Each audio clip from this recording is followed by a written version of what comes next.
আসসালামু আলাইকুম সম্মানিত দর্শক, আপনারা জানেন আমরা একটা স্বপ্ন দেখাচ্ছি ওদেরকে একটা সেমি পাকা ঘর করার জন্য আজকে এগিয়ে এসেছেন। বরকল ইউনিয়ন প্রবাসী ফোরাম 2016 সালে প্রতিষ্ঠিত সংগঠনটির প্রধান কার্যালয় কানামাদারি ফকিরের টেক।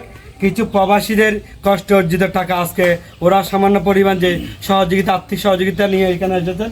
ওদের নেতৃবৃন্দ, উপদেষ্টা এবং বিভিন্ন সমাজসেবক বা ব্যক্তিবর্গ এখানে আছেন। আমরা ওদের থেকে একটু জানতে চাইবো ওদের সংগঠন সম্পর্কে। আমাদের আজকে ওরা সব ফ্যামিলিকে সাত ফ্যামিলিকে আর্থিক সহযোগিতা প্রদান করেছেন। বরকল ইউনিয়ন প্রবাসী ফোরাম আজকে যে এখানে দাঁড়িয়েছেন, আপনি সংক্ষেপে একটু অনুভূতি ব্যক্ত করবেন আমাদের সংগঠন সম্পর্কে।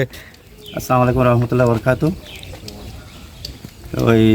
এটা আমাদের বরকল ইউনিয়ন প্রবাসী ফোরাম ফকিরের টেক কানামাদারি ফকিরের টেক অফিস, হেড অফিস, আমাদের সবার প্রবাসী ফোরামের অর্জিত এবং সহযোগিতায় এবং আমরা মানব সভার মধ্যে এই যে ঘরগুলো পুড়ে গেছে এগুলোর আর্থিক এবং সেমি ফাঁকা করার জন্য যেটুকু ফেরেছে আমরা সহযোগিতার হাত বাড়িয়ে দিয়েছি এবং সামনে সহযোগিতার হাত বাড়িয়ে দিতে পারি মতো সবাই এলাকাবাসী সবাই দোয়া করবেন।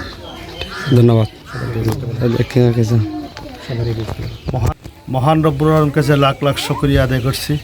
আজকে আমরা বরকল ইউনিয়ন ফোরাম কর্তৃক আয়োজিত যেই মানবিক কাজ নিয়ে সুসংগঠিত হয়েছি, দেশে এবং বিদেশে যারা এই সংগঠনের সাথে জড়িত, আর্থিকভাবে যারা এই অনুদান দিয়েছে সবাইকে আমি এলাকাবাসীর পক্ষ থেকে ধন্যবাদ জানাই।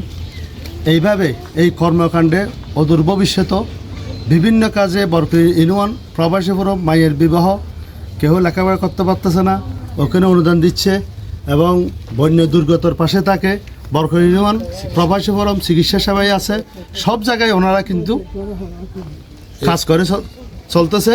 সেই প্রত্যাশা এবং সেই ধারাবাহিকতা নিয়ে আজকে আমরা এই উত্তর বরকল 2 নম্বর ওয়ার্ডে ক্ষতিগ্রস্তদের মানবিক কাজে আমরা পাশে দাঁড়াইছি। সবার উত্তর সফলতা কামনা করে সবাইকে ধন্যবাদ জানাই। আসসালামু আলাইকুম রহমতুল্লাহ বরকাতুহু।